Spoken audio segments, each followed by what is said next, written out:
Okay, the theatre has sorted permission and I've been there, and right in front of my eyes there's police people who are clearing the way, so I was going by their direction. In fact, if there's no permission, they'll tell us that, sir, we don't have permission, please return back, and I'm a law-abiding citizen and I would have followed that. So nothing of that information was given to me, so I was following as per their guidance, and we went inside and there was a lot of crowd, and it is no road show, it is no procession, it's just crowd outside the theatre, right outside the theatre, just a couple of maybe meters and yards outside the theatre. I just wave my hands because that's the respect that hundreds of people come to see you. It's my basic respect that I wave my hands, and only it comes to a point where your car cannot move, and that's when you get up and you wave your hands, because all the bouncers, management, police, a lot of people say, sir, when you wave your hand is when they all cool off and they go. This happens to every celebrity, every leader, everybody knows that. The moment you raise, they see you, they all want to get a glimpse of you. The moment they get a glimpse of you, they're satisfied and they'll start moving away. The crowd starts giving, and they started clearing up. Because there's so much crowd over the car, it is a point where I had to come up and wave everybody so that they clear the way out for me. They did clear the way, and we did move inside the theatre.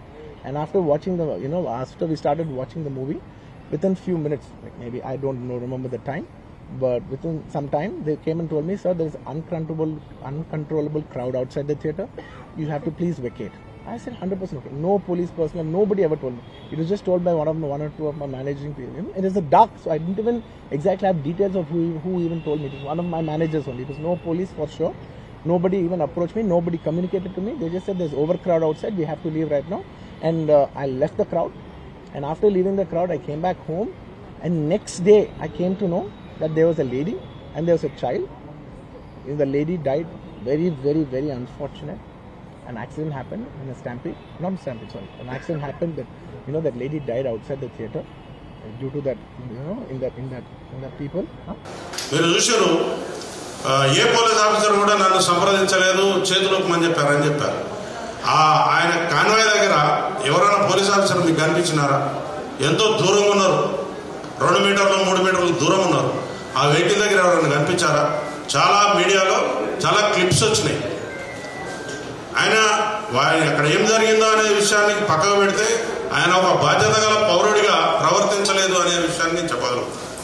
ఎందుకంటే ప్రాథమిక హక్కులు ఎంతైతే కఠినంగా మనం అమలు పరచాలని కోరుకుంటామో ఆయన యొక్క విధులు కూడా ఉంటాయి. ఒక మనిషి బాధ్యతలు, విధులు ఉంటాయి. లేమ్యాన్, చదువురాని వాడు, ఈ సమాజంలో ఎటువంటి ప్రాతినిధ్యం లేనివాడు, నాకు ఈ చట్టాల గురించి తెలియదంటే నడుస్తుంది. కానీ నువ్వు సెలబ్రిటీగా ఉండి, నువ్వు కొన్ని వ్యవస్థలను శాసించే పరిస్థితిలో ఉండి, నువ్వు తిరగబడే పరిస్థితిలో ఉండి నాకు చట్టం తెలియదు, నేను వెళ్తా, నేను ఉంటా అంటే ఇట్ ఈస్ నాట్ కరెక్ట్. చెప్పేది ఒకటి, చేసేది ఒకటి. మీరు మీ తోలు మంచిగా ఉంచుకోకపోతే తోలు పలగొడతాం. ఒక శాఖ మీద మీరు పేరు చెప్పకపోవచ్చు, ఇంకోటి చెప్పకపోవచ్చు, పని చేయలేదంటారు. అక్కడ పోలీసు వారి డ్యూటీ కాదు అది. కానీ ఆ పడిపోయిన ఆ బాడీలకు రెస్పిరేషన్ ఎట్లిస్తున్నారు చూసారు కదా, మూతలకు మూతి పెట్టి. పోలీసు వాళ్ళ పని అనేది. కానీ ఒక వ్యక్తి అక్కడ జీవితం పడిపోయాను తీసుకుని ఆ యొక్క రెస్పిరేటరీ సిస్టమ్ అట్లా అందించారు కాబట్టి అందులో ఒక బాబు ఇవ్వడం మన కోసం అవకాశం. వ్యక్తిగతంగా పోలీస్ అధికారులు నాకు చెప్పలేదు, నన్ను పిలవలేదు, నేను చెప్తే వెళ్ళిపోయేటోండి. ఎందుకు చెప్తారు నీకు? నువ్వు తీసిమార్కానువా? నువ్వు మామూలు పౌరుడివి, you are a common citizen. నీకు సిటిజన్షిప్ ఇక్కడ ఉందో లేదో కూడా తెలియదు. నీ ఆధార్ కార్డు ఎక్కడుందో మాకు తెలియదు. ఫస్ట్ ఆంధ్రాలో ఉందా, తెలంగాణలో ముందు అది డిక్లేర్ చేయాలి. అంతేగాని కోర్టు ఏం చెప్పింది?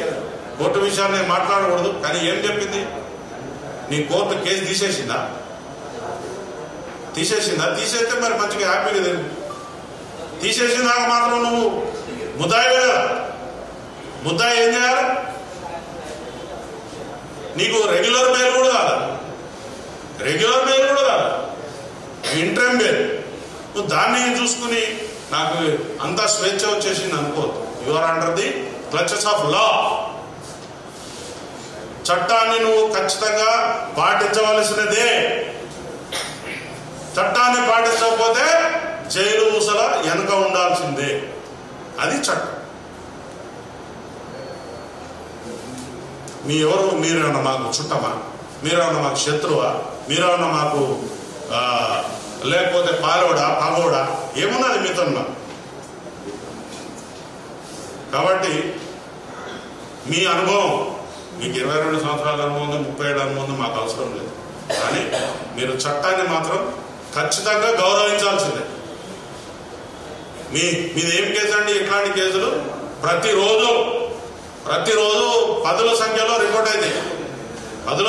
రిపోర్ట్ అయితే you are one of the accused. ఇట్లాంటి కేసులో నువ్వు ఒక నేరస్తుడివి మాత్రమే. మరి చట్టం గురించి రకరకాల ఇలిస్ట్రేషన్స్ ఇస్తా ఉన్నారు. ఏదున్నా కూడా పేపర్ మీద ఏదైతే ఉన్నదో గదే. పేపర్ మీద లేని దాని గురించి మనం పట్టించుకోవాల్సిన అవసరం లేదు. నిన్న